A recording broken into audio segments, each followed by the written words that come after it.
రైతులందరికీ నమస్కారం. పీఎం కిసాన్ నిధులు విడుదల, రైతుల అకౌంట్‌లో ఇన్‌స్టాల్‌మెంట్ విడుదలైంది. రాష్ట్ర ప్రభుత్వాలకు కేంద్ర ప్రభుత్వం గుడ్ న్యూస్. ఇప్పటికే తెలంగాణ రైతు భరోసా ఆలస్యం కావడంతో రైతన్నలు తీవ్ర ఆందోళనలో ఉన్నారు. ఇదే సమయంలో కేంద్ర ప్రభుత్వం ఫిబ్రవరి 1న కేంద్ర బడ్జెట్ ప్రవేశపెట్టింది. రాష్ట్ర ప్రభుత్వాలకు కేంద్ర ప్రభుత్వం ఇచ్చే రూ. 2,000 కేంద్ర ప్రభుత్వం ఇటీవలే ఈ ఫిబ్రవరి 7లోగా చూసుకున్నట్లయితే రైతుల అకౌంట్‌లో జమ అవుతాయన్నమాట. సో, ప్రతి ఒక్కరైతే ఈ తేదీలోగా వేచి ఉండండి. కేంద్ర ప్రభుత్వం బడ్జెట్ ప్రవేశపెట్టనున్నట్లు సమాచారం. రూ. 10,000 పెంపు చేస్తుందనే విశేషాలకు సంబంధించి ఈ వీడియోలో మీకు క్లారిటీ ఇస్తాను.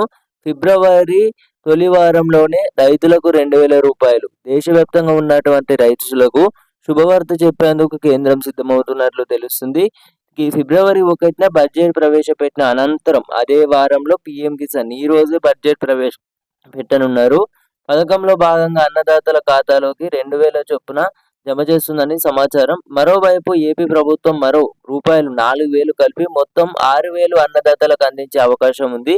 కాగా రైతులు తప్పనిసరిగా కేవైసీ చేయించుకోవాలి, లేదంటే డబ్బులు జమ కావు. ఈ ఫార్మర్ ఐడి కార్డ్ సంబంధించి కూడా నేను మీకు ఇప్పటికే తెలియజేయడం జరిగింది. ఈ ఫార్మర్ ఐడి కార్డు కలిగి ఉండాలి ప్రతి ఒక్కరైతే. కేవైసీ ప్రక్రియ పూర్తి చేసుకున్న వారందరూ కూడా ఈ ఫార్మర్ ఐడి కార్డు కూడా మీరు ఎలా రిజిస్ట్రేషన్ చేసుకోవాలి అనే వివరాలనేవి కూడా ఈ వీడియోలో మీకు ఇస్తానన్నమాట. సో, పూర్తి వరకు అయితే చూడండి. ఇప్పటికే రైతు భరోసా చాలా ఆలస్యమైందన్నమాట. రాష్ట్ర ప్రభుత్వం అందించే, తెలంగాణ ప్రభుత్వం ఇచ్చే రైతు భరోసా డబ్బులపై ఇప్పటి వరకు ఎలాంటి క్లారిటీ రావడం లేదు. మరోవైపు మున్సిపల్ ఎన్నికలు కూడా నిర్వహిస్తున్నట్లు సమాచారం. షెడ్యూల్ విడుదలైంది. ఎలక్షన్ కోడ్ కూడా అమల్లోకి అయితే వస్తుంది. సో, రాష్ట్రంలో ఇప్పట్లో రైతు భరోసా చాలా ఆలస్యం కానున్నట్లు సమాచారం. రైతులకు నమస్కారం. పై లిస్ట్లో ఉన్న రైతులు ప్రతి ఒక్కరైతే ఫార్మర్ రిజిస్ట్రేషన్ చేసుకోలేదు. నెక్స్ట్ విడత పీఎం కిసాన్ డబ్బులు జమ కావాలంటే ఫార్మర్ రిజిస్ట్రేషన్ తప్పనిసరి. అంటే అయితే ఈ విలేజ్లలో ఉండే, గ్రామాలలో ఉండే ఇప్పటికే మనం గ్రూపులలో చూసుకోవచ్చు అన్నమాట. సో, రైతు వేదిక కార్యాలయంలో ఈ రోజు మనం చూసుకున్నట్లయితే, అంటే ఇక్కడ మీరు స్క్రీన్ మీద చూడండి, ఈ ఫార్మర్ ఐడి కార్డు రిజిస్ట్రేషన్ కావాల్సిన డాక్యుమెంట్ సంబంధించి చూసుకున్నట్లయితే ఆధార్ కార్డు, పట్టా పాస్బుక్, ఆధార్ కార్డుకు లింక్ ఉన్న మొబైల్తో ఫార్మర్ రిజిస్ట్రేషన్ చేసుకోగలరు. ఇది చేసుకున్నట్లయితేనే పీఎం కిసాన్ డబ్బులు అనేవి మీరు పొందగలరు అనమాట. సో, రైతుల యొక్క విషయాన్ని గమనించి తోటి రైతులకు అందరికీ కూడా వెంటనే షేర్ చేయగలరు మాట.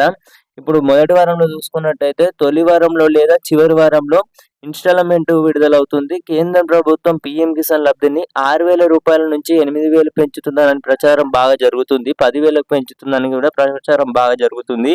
అయితే ఫిబ్రవరి 1న ప్రవేశపెట్టే బడ్జెట్‌లో పీఎం కిసాన్ పెంపు లేదని సమాచారం. ఎందుకంటే గురువారం ప్రవేశపెట్టిన ఆర్థిక సర్వేలో వ్యవసాయ రంగం, అనుబంధ రంగాలు కూడా బాగున్నాయి. రైతులకు బాగా డబ్బు వస్తుందని కేంద్రం చెప్పింది. అందువల్ల రైతులకు పీఎం కిసాన్ పెంచే ఉద్దేశంతో లేదని కేంద్రం అనుకోవచ్చు. మళ్ళీ ఎప్పటిలాగా సంవత్సరానికి 6,000 మాత్రమే ఇచ్చే పరిస్థితి కనిపిస్తుందన్నమాట.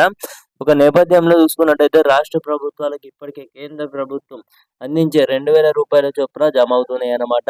సో, ఇదన్నమాట information. Thank you guys. Thanks for watching. మీ రైతులందరికీ షేర్ చేయండి.